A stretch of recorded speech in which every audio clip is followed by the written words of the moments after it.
I'm Gretchen Sugart, Executive Director of Theater Forward, a nonprofit that provides financial support and service to many of our nation's leading regional theaters, including tonight's featured guest, Long Wharf Theatre.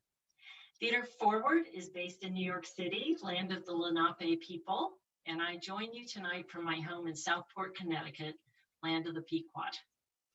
Before we get started with our guests, a few housekeeping items. This event is being recorded and will be available to view on our website in the next couple of days. And there'll be a Q&A session with our guests later on in the presentation. So please submit your questions in the Q&A feature at the bottom of your Zoom screen. And now, Theater Forward is very happy to turn the spotlight on our wonderful member theater in New Haven, Connecticut, Long Wharf Theatre, and its wonderful artistic director, Jacob Padron. Over the years, Jacob has earned the respect of theater professionals and fans far and wide, having worked at some of our nation's leading nonprofit theaters. In addition to Long Wharf, including the Public Theater in New York, Steppenwolf Theater in Chicago, and Center Theater Group in LA, another one of our member theaters. Jacob founded the SOL Project, a national theater initiative that works in partnership with theater companies to amplify the voices of Latinx playwrights and build artistic homes for artists of color. And in addition to all this, Jacob's on the faculty of his alma mater, Yale School of Drama, where he teaches artistic producing. About a year ago, immediately after announcing the first season, fully conceived under Jacob's leadership, Long Wharf, like all theaters affected by coronavirus, was abruptly forced to suspend in-person performances. Jacob and the Long Wharf team quickly reimagined their gala, their programming and their partnerships, and they've been producing work and engaging audiences using digital formats successfully for the last year. We're excited to hear more about this work and about Long Wharf's plans for the future. So please join me in welcoming fabulous Artistic Director of Long Wharf Theatre, Jacob Padron. Thank you. Wow, oh my goodness. Thank you, Gretchen. Thank you so much. You're welcome. For that lovely opening. What an honor to be here with all of you. Friends, hello. I do have some prepared remarks that I'm gonna share, and then I can't wait to introduce our wonderful panelists. And then we're gonna just have a conversation with all of you, and then I think maybe have time for questions. So off I go. So thank you, Gretchen. On behalf of Managing Director Kit Ingwe and the entire staff and board of Long Wharf Theatre, we are deeply grateful to Theater Forward for this opportunity to be in community with all of you and to share a little more about the work we're doing at our company. I am calling in from the ancestral land of the Quinnipiac, Wappinger, and Paugussett peoples, known today as New Haven, Connecticut. I'm really excited to be here with all of you, and I look forward to our conversation about the vibrant role theater plays in social activism. We would not be here without the critical support of Theater Forward, as well as our donors and all who are on the call this evening. Keep supporting the arts, my friends. The theater will bring healing and resilience and help us make sense of the history that we are living through. Okay, so for those not familiar with Long Wharf Theatre, we were founded in 1965, one of the first regional theaters to set up shop on the Eastern United States. We were founded by two visionary artists who believed that New Haven, a city by the water, deserved a world-class theater to join the growing cultural ecosystem that has continued to define our city.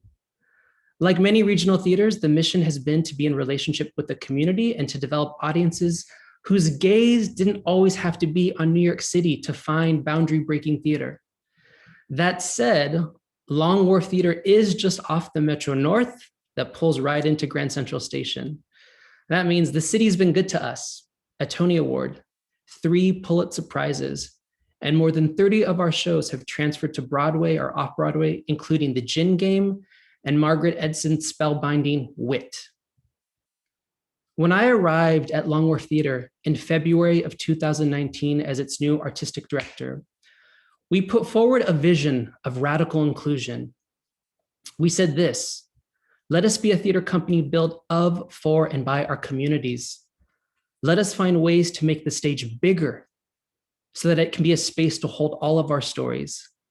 Let us be a part of the connective tissue to bring all of our neighborhoods together. Let us amplify the voices of BIPOC artists who for too long have been silenced and give them the space and resources to celebrate their artistry. Let us adopt a new lens for how we make our work, one that centers joy, curiosity, and abundance. And let us be inspired by a collective imagination for a just, equitable, and radically inclusive future. Theater is activism, and activism is theater. As the great playwright Luis Alfaro recently shared, the great pause has become the great possibility. The world is a kaleidoscope, and we want to reflect that world, especially now on our stages.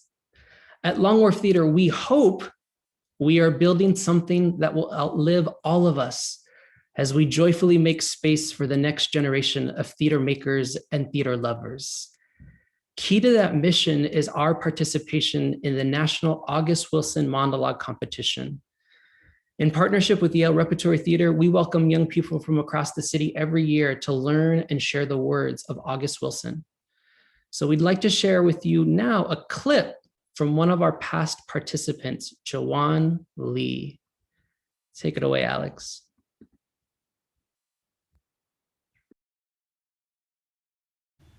What I want to bring a child into this world for? Why I want to bring somebody else into all of this for? I'll tell you this, if I was Rockefeller, I have 40 or 50. I'll make one every day. Because they're going to start on life with all these advantages. I ain't got no advantages to offer nobody. Many of the times I looked at my daddy, seen him standing off at his hands. I got a little older now, I know what he was thinking. He's sitting there saying, I got these big old hands. But what am I doing? Best I can do is make a 50-acre crop for Mr. Stover. I got these big old hands capable of doing anything. I can take and build me something with these hands. Where are the tools? All I got is these hands. Unless I go out and kill me somebody and take what they got. It's a long road to hoe for me to get something of my own. So what am I going to do with these big, old hands? What would you do? See now, if he had his own land, he wouldn't have felt that. If he had something under his feet that belonged to him, he could stand up taller. That's what I'm talking about.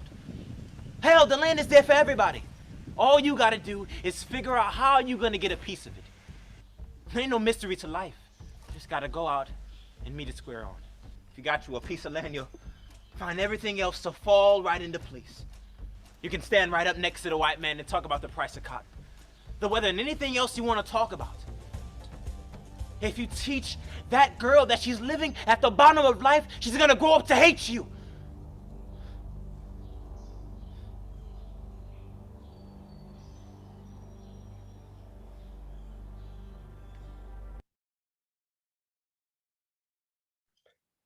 All right. Oh, Jawan. Wow. And much love to Travis Carbonella, who is a local filmmaker here in our community who filmed that. Okay, so it is my pleasure to introduce first Bryce Pinkham. Bryce is a member of Long Wharf Theatre's Artistic Ensemble and a Tony-nominated actor from The Gentleman's Guide to Love and Murder. Bryce is also an activist and a writer, and he is currently working on a new one-man play about climate justice, which will premiere at Long Wharf Theatre. Welcome, Bryce. Yay. Thank you so much for being here. Thanks for having me. Yeah, absolutely. Next up, Hope Chavez. Hope is the artistic producer at Long Wharf Theatre. As the lead producer on staff, she oversees all of our artistic programming, as well as the day-to-day operations of the artistic staff. In addition to her producing work, Hope is an activist, an organizer, and has an active facilitation practice. Welcome, Hope. Excellent. So friends, thank you so much for being a part of this conversation. And I think where we wanted to start was just to be humans together, just to be, because part of what it means to think about theater and social activism is to be in right relationship. And I think we always have to make space to actually just check in with each other and to see sort of what's on our minds and what's living in our hearts. So I thought we would just start by just what's bringing you joy today. And I think for those who are watching, just in terms of the structure for the evening, we're just going to have a conversation, just the three of us. We're just going to talk because the role of theater and social justice, I mean, we could be here for many, many hours and we don't have that much time. I think the time is going to fly. But what's bringing you joy? What's bringing you joy today? Let's start with Bryce. You unmuted. Do you want to kick it off? Go for it. I'd be happy to. Thank you for having me. I'm calling in from the traditional lands of the Miwok people, also known as Lafayette, California. And what's bringing me joy today is my kids. I have two babies under 2. They're a lot to run around after, but this time has really given me the chance to bond with them in a really significant way. And they bring me a ton of joy. They bring me other stuff too, but they mostly bring me joy. So I'm happy to be as a dad on the call today. Wonderful. Hey folks, I'm calling in from New Haven, also the traditional land of the Quinnipiac, the Paugussett, and the Wappinger. When you asked this question like a few minutes ago in prep for this, Jacob, I was like, oh, what's bringing me joy? But I've started making more time. My partner is actually a visual artist, and she's been really encouraging me to like make more time for my creative, like artsy craftsy things that I'm like, I never wanted them to be my job, but for some reason I told myself as an adult, you can't do these things, which is like not true. So I like went out last weekend and I bought myself like a mixed media notebook, and I've been doing like my doodles and my drawings and like visually processing information. And that's actually been bringing me a lot of joy these last few days to like give myself time for that kind of creativity outside of like my job, which is also creative. I love it. I think for myself, I've been trying to really intentionally spend more time just talking with artists about their dreams and their hopes and their passion projects. And that has been really, really fulfilling in terms of kind of remembering why we do this work, because I see this work as an act of service. And so when I'm on those calls, it feels like it's just such a powerful reminder of why we are on this journey and how we can be of service. And I'm always just so inspired to be able to hear the visions and the projects that artists are thinking about. So that's something that's really been giving me joy, including, when Hope and I, Bryce, went into your rehearsal room when we did the workshop of the show that you're developing. That was like, Hope and I actually talk about that a lot. That was a really joyful moment just to sit at a table with you and hear about your vision of this project. And I'm sure we'll get to that at some point.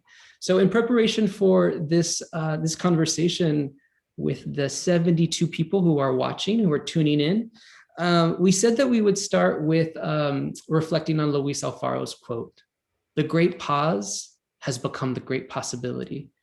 And I'm just wondering if we want to share, what has this pause revealed for you?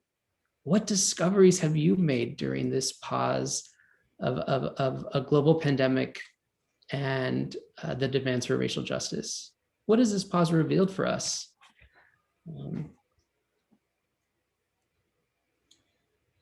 Well, anytime you are given the opportunity to step away from something that you're so entrenched in, I think it forces you to detach far enough to look back and go, what was I doing there? And why was I doing it? And if and when I return to it, what do I want to come back to and what do I want to leave behind?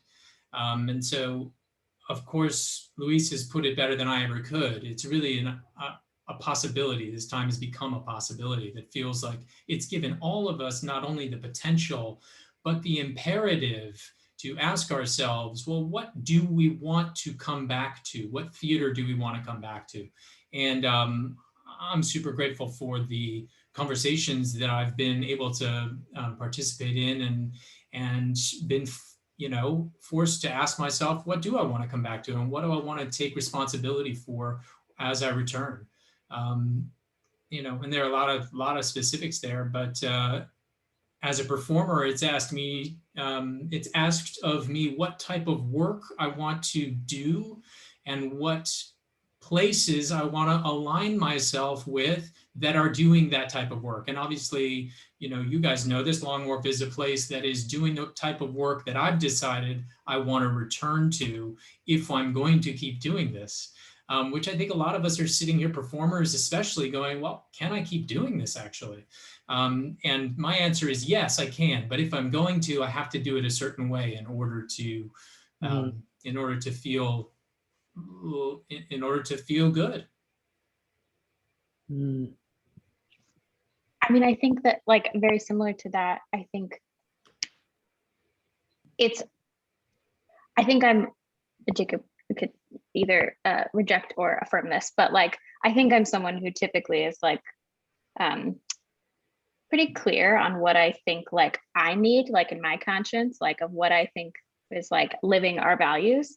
And I'm not terribly shy to say that in conversations about things, but I have been given permission in a whole new way to like go deeper into that exploration of like, are we living our values? Like, because everyone else is doing it with me, if that makes sense. Like, not to say that I'm out here being a lone wolf at all, but like, it's like boards are asking the same questions. Do all of these things, like, what is the status quo? Why are we examining this, right? Everyone in the organization is thinking about this, like, why did we do everything this way? And so it's given permission for us to all have these conversations without any like, without it becoming that's that person's personal mission, that their agenda they're trying to push forward. It's that we are collectively unable to survive this moment if we don't all question why we do everything that we do and whether or not it's in line with the values that we've said that we have in front of us. So I have found that, like, on a personal level, I need more rest than I told myself I needed before, right? Like, the pandemic has demonstrated that. When it comes to creating art with artists, I think that I've just started to realize more opportunities for transparency and co-creation than I even had before. Like, more opportunities to just ask the artist what they're looking for, to go into that dream space with them, to share budgets with them, right? To like really talk through what folks want. And we just have more space for that now. Yes. Yeah.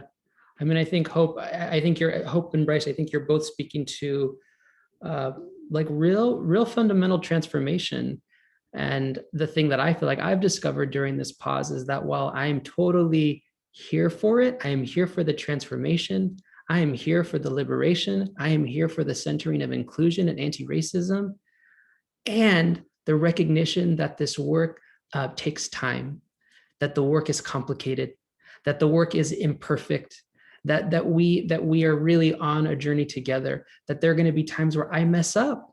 There are going to be times where I'm going to say the wrong thing. There are going to be times where I feel so nourished by the work, and there are going to be times where I feel depleted by the work.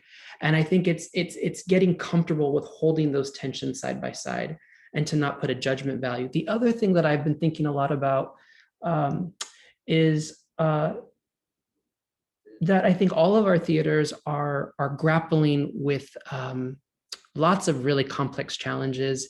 And the way to sort of move through any of those challenges is to ask the question, am I in right relationship with the people that I'm working with? I think that's the thing that I feel like I'm really paying attention to. I think that for a long time, I think in the American theater, I'm not sure that we always really valued each other and really did the work of being in right relationship, and even asking that question, what does it mean to be in right relationship with you and with each other? How do you need me to show up? This is how I need you to show up. Hope, one of the things you lift up for us a lot at Long Wharf is, what does accountability look like? And I think that is also in the stew of this moment that we are in as the American theater is trying to move the needle and push forward. The other thing that I'm thinking a lot about in this great pause and how we are going to move towards the great possibility is, how do we how do we celebrate and hold on to the things that we had that were, and how do we make space for the things that are to become? And I'm specifically thinking about audiences. I think that I wouldn't be here, and I wouldn't have this tremendous opportunity as an artistic director had it not been for the generous support and love and commitment to Long Wharf, those who have been coming for 50 plus years. And how do we continue to celebrate and make space and to say, I see you, we value you, this is your theater company. And how do we make space and build pathways to those who aren't coming, who don't feel like maybe Long Wharf has been a space for them? And that's the other tension that I'm just constantly trying to hold, that it doesn't feel like an and/or, that it can be an and. And that also, I think, is in some ways it's lifelong work, but it's the work that I feel really, really focused in on right now. Yeah. What you said, oh, go ahead, Bryce. No, please. Well, I was just gonna say, the second thing that you shared, Jacob, I'm like, I've really been stewing on that too. Like, I've really been chewing on the, like, we talk about, or in the industry, we talk a lot about how like theater is unique because it is such a collaborative art form, right? It really requires the like respect of everyone's artistry to make the thing happen, right? And yet we actually have so much hierarchy embedded in it. And we also don't have a lot of healthy relationships between institution and artist, which creates like an assumed nature of conflict sometimes when coming as an artist into like an institution. And like, particularly if an artist has been at the margins, whether they're a BIPOC person or a queer artist or a trans artist, right? Like that, just for any number of reasons as an individual. And then also because like not always have we maintained these really authentic, accountable, transparent relationships. And so I'm really grateful for the ways in which at Long Wharf, at least ever since I've been here, we're resisting that. And this pause has given us even more opportunity to examine that, because that is our value add, is this ability to co-create, this ability to really lean into everyone's expertise to make the magic thing happen. That's all. And as an artist, in so doing, I think you attract people to your experiment, to your work, by virtue of that very energy you're putting out. And Jacob, to your point about audiences, I think from outside your institution, but closely aligned to it, and having spent some time in New Haven myself, I'm excited for Long Wharf longtime audience members to feel proud of their institution as it leads, as it joins many theaters that Theater Forward helps in leading progress. I think that's the way, at least as a patron, that I get excited about the work, the and work that my institution is doing. They're valuing their history, but they're also saying, watch how proud you're going to be of us as we lead, as we help the American theater move forward. And I can't wait to talk to Long Wharf audience members and say, see,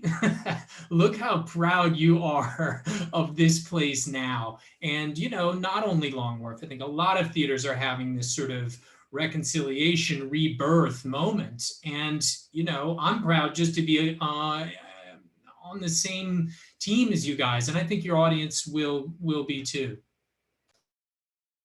Yeah, it's the like be along for the kind of joyful revolution, be a part of, like, actively to Hope's point, that the co-creation and co-curation of what the journey can look like, I think incredibly inspiring and exciting. And I think you're absolutely right, Bryce. I think that so many theater companies are in this time of reflection and trying to and reconciliation and repair.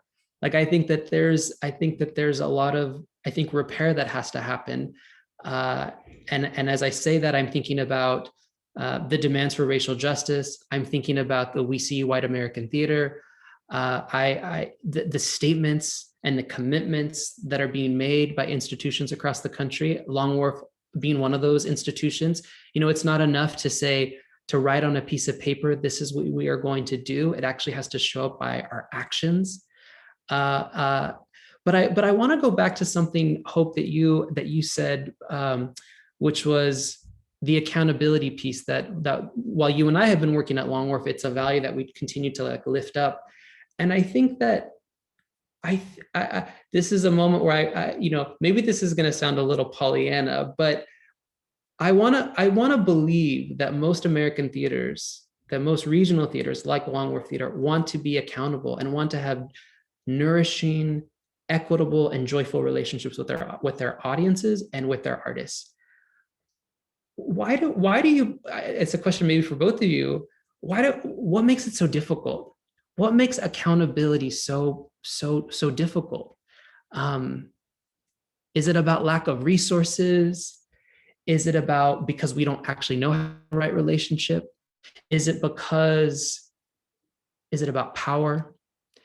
Is it all of those things? I recognize that we live in a capitalist world, but I'm just wondering, because I'm just wondering about that. Yeah. I mean, so as someone who has some experience in specifically the models and frameworks of restorative and transformative justice, which are methods of accountability within community, I think it's always a mix of a lot of things. It's maybe that person's individual, I think we're all conditioned to seek, it's a little bit of the American dream, right? To seek power, to seek the ability to lead a thing and to be heard and followed, and right. So sometimes accountability feels like it's attacking that. It feels like it's saying, and sometimes your decisions will be questioned, your power might be questioned, your authority might be called into question. And that feels like it's taking something away from you rather than what I believe it really is, which is an opportunity for gratitude at the invitation to learn something new, to change something, to what have you. I worked in building sexual harassment prevention training programs in New York before I came here. And one of the things I would tell theater companies is that once they started instituting these policies and these practices, they would start to get more complaints. And they were like, oh no, we've totally ruined it. And I'm like, I actually think this is a beautiful thing in a manner of speaking, because what it means is they trust you enough to do something with them telling you that there's a problem. These people are giving you information that you ought to have as the leaders of these organizations. And it means that they trust you now enough because you've told them how they can hold you accountable and how you will repair harm to them, that they are sharing that with you. And you now have the opportunity to repair that harm and to make a systemic change in your organization so this never happens again. So I actually think it's because we're really conditioned for all of the things you said, white supremacy, capitalism, et cetera, patriarchy, to really believe that accountability is a threat to us. It's taking something away that we have a right to. Yes, I couldn't agree more. Accountability somehow has been, the word is has somehow been imbued with fear. But actually, I think accountability implies trust and implies safety and implies, as you pointed out at the beginning of the call, Jacob, imperfection. The way that you lead is by saying, look, I'm not going to do this perfectly, but I'm committing to doing this. I'm committing to putting myself in front of a community and saying, I need to change and I don't have all the answers, but together maybe we can find some of them.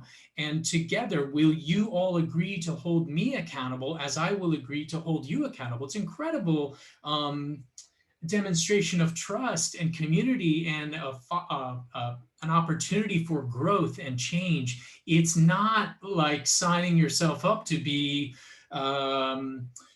caught out and punished. And, I think that people hear that word accountability and they go, oh gosh, don't account me. I don't want to be accounted for anything.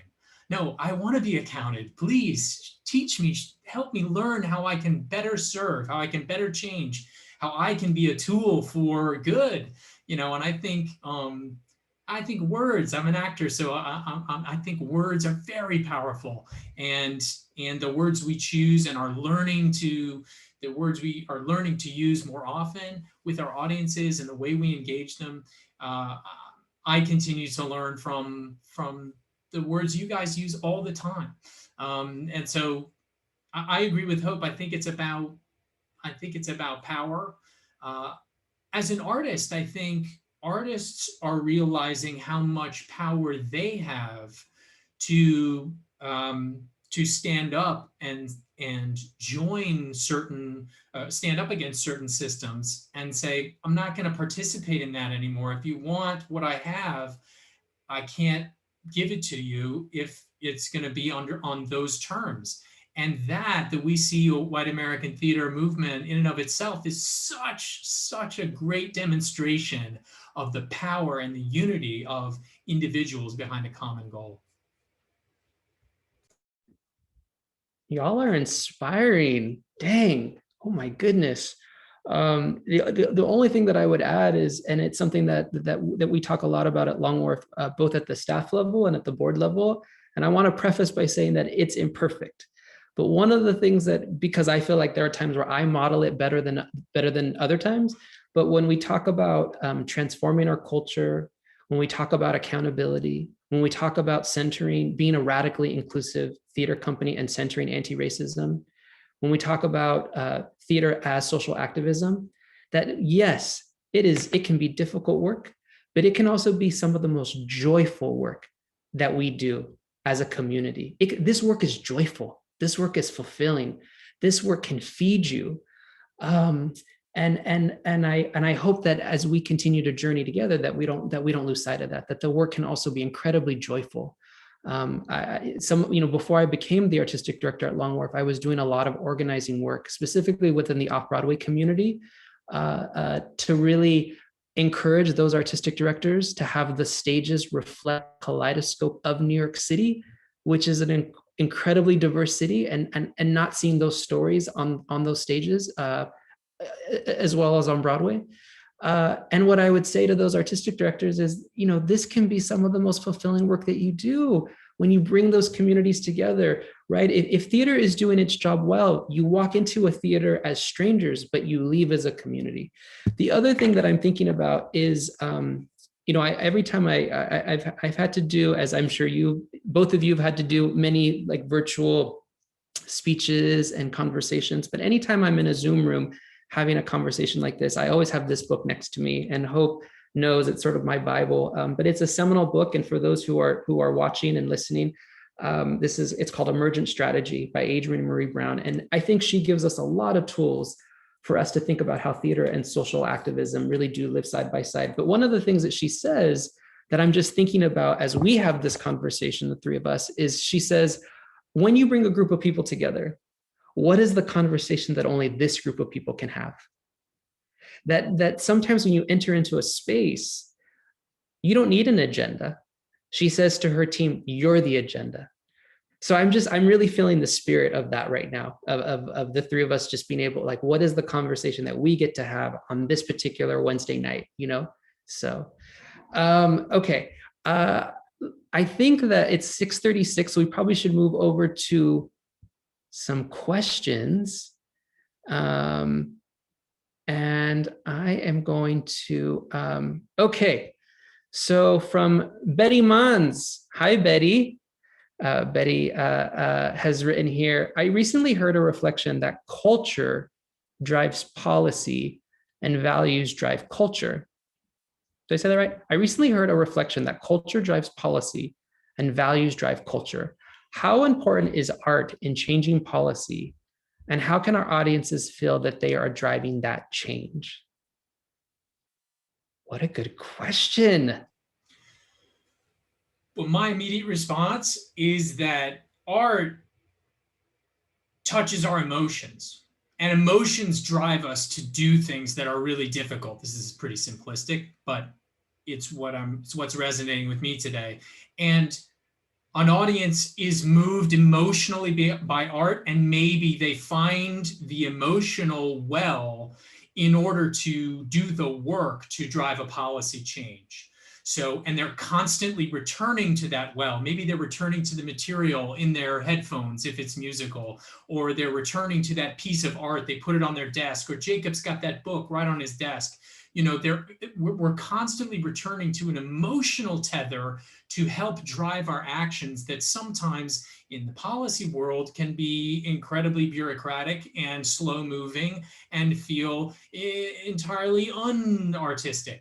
So I would say there's definitely a direct connection, and you can tell I'm fired up about it. I think I'm stumped by the second half of this, which is like, and how do audiences feel like they're driving the change? I think I'm wondering if she means like driving the change that is the art, like of the art, or if they mean like what you've described, Bryce, which is like using what they the fuel they gain from the artistic experience to then change policy. But I completely agree with you. Like when I think about, like even the memory of experiencing art is an incredibly powerful tether for me. The memory of certain shows that I went to, even though I cannot now go and see them again, is powerful for me. And I think that you get a whole new understanding of empathy as a result of watching theater, right? And you get it from all different kinds of art experiences, but from theater specifically, I'm moved by, you know, it's a completely different, we know this now, especially because of COVID and watching so many things on screens instead of seeing them in person. You have empathy created by watching a real life human being, not that many feet in front of you, portray a whole story and experience, and the conversation you have with the people you might have come with, or you might be getting drinks with after, or the lobby. Like there's the whole experience of the theater requires you to not be unaffected, even if you didn't want to be affected.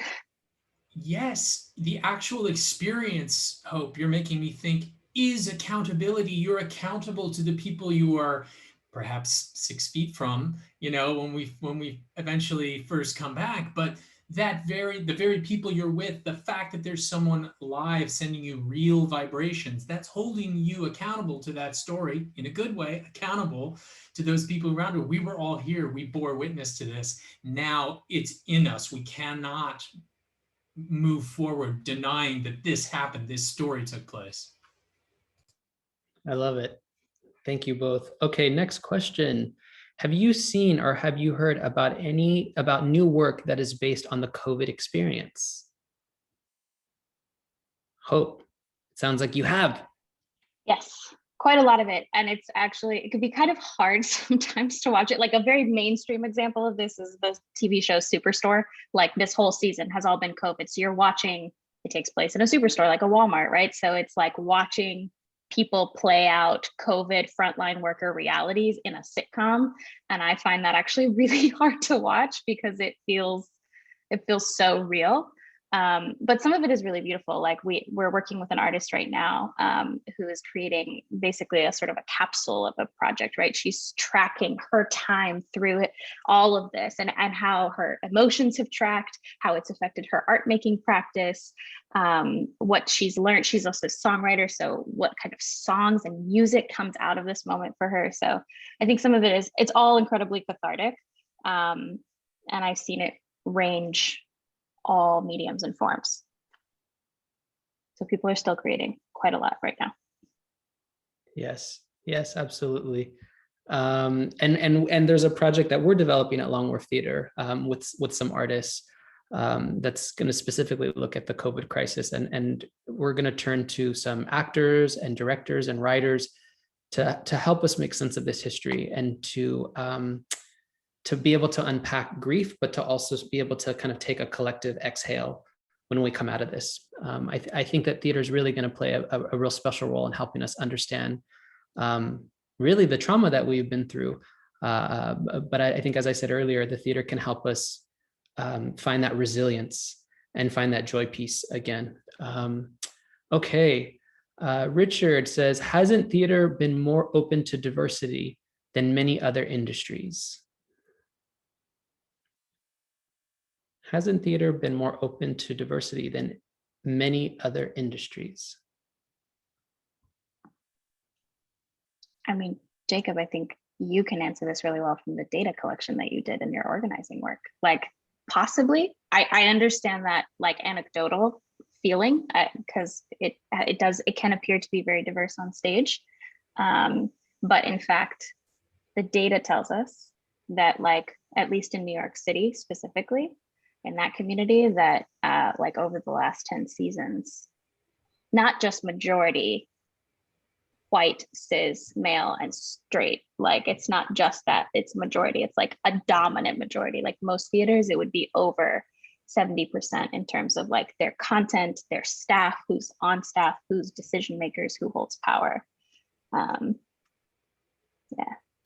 Yeah, and I would say, you know, whether or not the answer to your question is yes, it's not, in my opinion, it's not the right question. The right question would be, has the theater industry reached its greatest potential yet? And clearly, as Hope pointed out, the answer is no.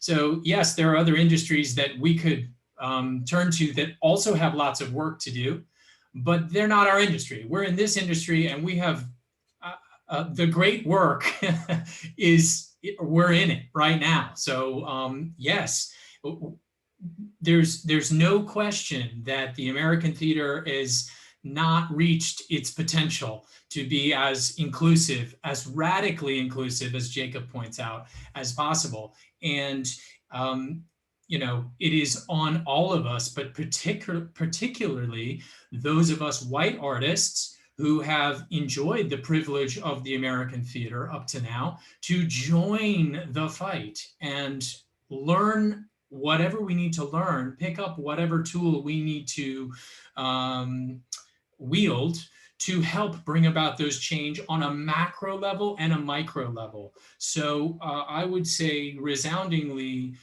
we have a lot of work to do. Excellent. Thank you for that. Thank you both for that. This is kind of a nice, I think this is actually a wonderful way to end, which is just a comment by Martin. This is what they have to say. As a 40-year subscriber, I have seen Long Wharf Theatre evolve under several artistic directors. I am thrilled with this new direction. The plays have been challenging, beautiful, and artistically satisfying. So way to go, staff and board of Long Wharf Theatre. And thank you, Bryce, for being a part of the journey with us as a member of our artistic ensemble. I think we're right on time. 6:45 was the time given to us. Thank you both so much for sharing your reflections and spending a little bit of time tonight. I'm now going to throw it back over to Gretchen, and thank you, Theater Forward, so much for this space. And thank you for supporting theater. Yeah. Oh, thank you, Jacob. Thank you to our amazing guests, Hope and Bryce. Thank you all for what you do. And also thank you to the entire team at Long Wharf for making this possible.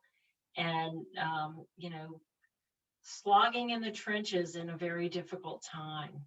Hang on, we can't wait to visit Long Wharf Theatre again. I would like to invite our audience, if you've missed our previous Spotlight series, we feature some fabulous other regional theaters, Center Theater Group, American Repertory Theater, and Actors Theater of Louisville. You can find those recordings on theaterforward.org, our website. Please visit our website to learn more about the work we do and the regional theaters that we work with, discover who we are, what we do. And if you're so inclined, please, and if you have any money, please make a donation to help our nation's regional theaters survive and thrive. I thank you all for tuning in. Please stay safe and have a good night.